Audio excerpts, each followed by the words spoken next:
வணக்கம்.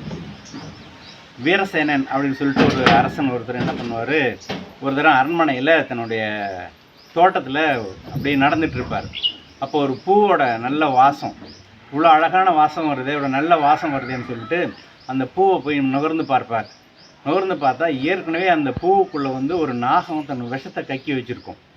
அந்த விஷம் கலந்த அந்த நல்ல வாசனையை அந்த அரசர் முகர்ந்து பார்த்தப்போ மயக்கம் போட்டு விழுந்து இறந்துருவார்.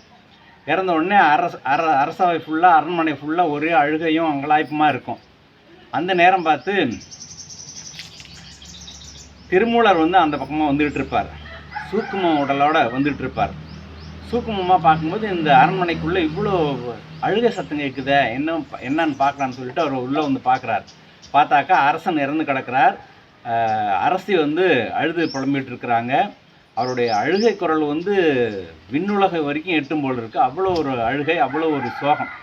அந்த சோகத்தில் இவர் மனம் இறங்கி இவர் என்ன பண்ணுறாரு, தன்னுடைய சீடனான குருராஜன் ஒருத்தன் இருப்பான், அவன்கிட்ட போய் இந்த மாதிரி நான் வந்து பரகாய பிரவேசம் போகிறேன். பரகாய பிரவேசம் அப்படின்னாக்கா நம்ம போய் இறந்தவங்க உடலில் இருந்துட்டு நம்ம அவங்க செயலாற்றுறது, அதுதான் வந்து பரகாய பிரவேசம்.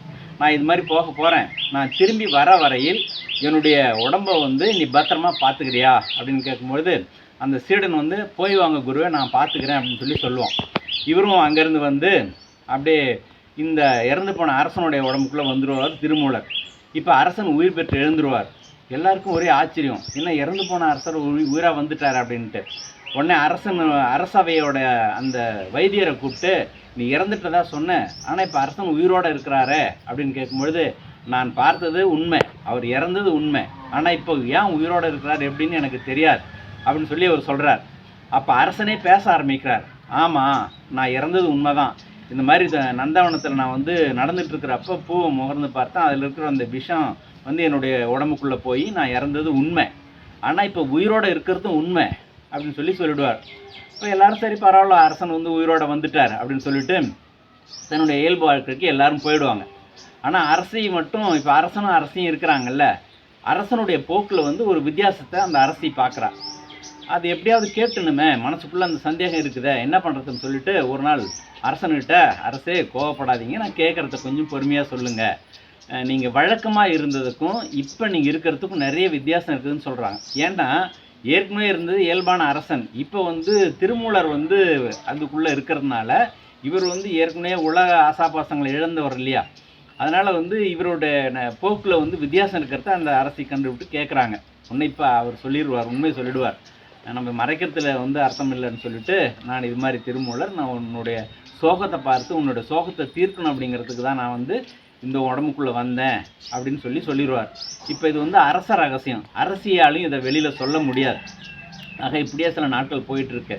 அரசிக்கு மட்டும் ஒரு சந்தேகம், ஏன்னா இவர் இப்படி இருக்கிறவர் திடீர்னு ஒரு நாளைக்கு விட்டுட்டு மறுபடியும் போயிட்டாருன்னா நம்ம மீண்டும் வந்து விதவையாக மாறிடுவோமே, அதால் அரசனை இங்கேவே வச்சுக்கணும் அப்படிங்கிற ஒரு முடிவில் அரசனுடைய உடல் இப்போ எங்கே இருக்குதுன்னு இவன் கேட்பா. இது மாதிரி நான் வந்து காட்டுக்குள்ளே என்னோடய சீடன்கிட்ட சொல்லி ஒரு மலைக்குகையில் வச்சுருக்கிறேன் அப்படின்னு சொல்லி இந்த ஒரு உண்மையை சொல்லிடுவார். இந்த அம்மா என்ன பண்ணும், எப்படியாவது அந்த உடம்பை நம்ம வந்து அழிச்சிட்டோம்னா இவர் அங்கே போக மாட்டார், நம்ம கூட இருந்துருவார் அப்படின்னு சொல்லி முடிவு பண்ணிவிட்டு அதை அழிக்கிறதுக்கு ஏற்பாடு பண்ணிகிட்ருக்கோம்.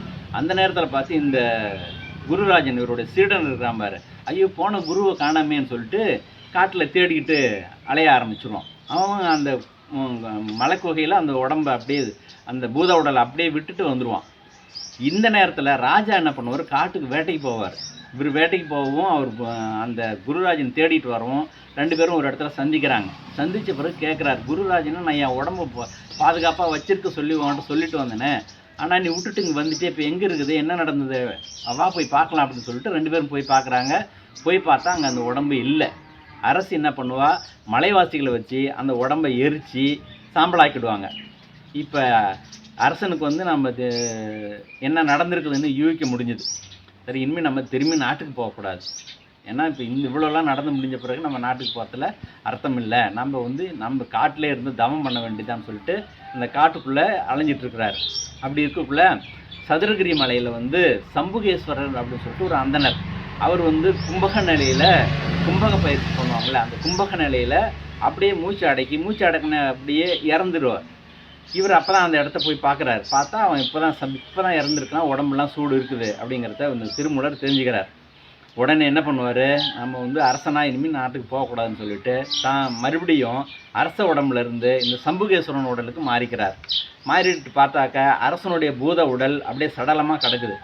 அவருக்கு மனசு கேட்கல, என்னடா நாட்டில் ஒரு அரசனாக இருந்துட்டு இன்றைக்கி அனாதையாக காட்டில் கிடக்குறானே அப்படின்னு சொல்லிட்டு என்ன செய்யலாம்னு யோசித்து பார்க்குறாரு. சுற்றி பார்க்குறப்போ ஒரு பெரிய விருட்சம், ஒரு பெரிய மரம்.